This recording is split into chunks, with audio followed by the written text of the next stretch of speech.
आज आम्ही पोहोचलो यो ट्रॅक्टर घेऊन पलाटात.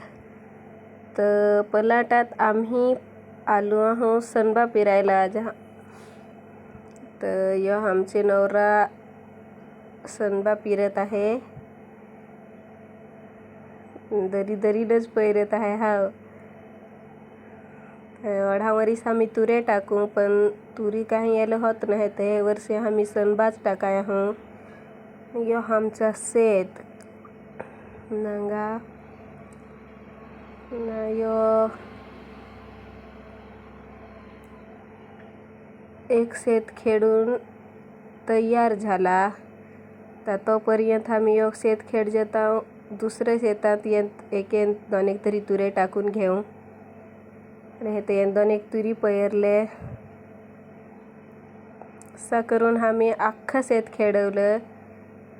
अख्खं शेत खेळवायला आम्हाला 2.5 कलाक झाला ना.